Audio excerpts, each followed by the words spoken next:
ഇടുക്കിയിലെ ഭൂപ്രശ്നങ്ങൾ കലുഷിതമാക്കിയത് കേന്ദ്ര ഗവൺമെന്റാണെന്ന് CPM polit bureau അംഗം A. വിജയരാഘവൻ. സംസ്ഥാന ഗവൺമെന്റ് ഈ വിഷയങ്ങളിൽ സ്വീകരിച്ചിട്ടുള്ള നിലപാട് കർഷകർക്കൊപ്പമാണ്. കൃഷിക്കാരന്റെ താൽപര്യങ്ങൾ സംരക്ഷിക്കുക എന്നതാണ് ഇടതുപക്ഷ നിലപാടെന്നും അദ്ദേഹം കൂട്ടിച്ചേർത്തു. ഈ ഇടുക്കിയിലെയും വയനാട്ടിലൊക്കെ നിലനിൽക്കുന്ന പലതും ഭൂമി സംബന്ധമായ പ്രശ്നങ്ങളാണ്, പട്ടയ സംബന്ധമായ പ്രശ്നങ്ങളാണ്. അത് പരിഹരിക്കുന്നതിൽ ഏറ്റവും കൂടുതൽ മുൻകൈ എടുത്തിട്ടുള്ള ഗവൺമെന്റാണ് ഈ ഗവൺമെന്റ്. എല്ലാവർക്കും അറിയുന്നൊരു കാര്യമാണ്, ഏറ്റവും കൂടുതൽ പട്ടയവുമായി ബന്ധപ്പെടുത്തിയ വിഷയങ്ങൾ പരിഹരിക്കാൻ മുൻകൈ എടുത്തിട്ടുള്ള ഗവൺമെന്റ് അത്.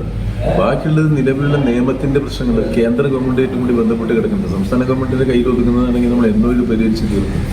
കേന്ദ്ര നിയമങ്ങളുമായിട്ട് ബന്ധപ്പെട്ട് കിടക്കുന്നു. അത് നിയമപുസ്തകത്തിൽ ഉള്ളിടത്തോളം കാലം കോടതികളുടെ ഇടപെടൽ പല കാര്യത്തിലും കാണാൻ കഴിയും.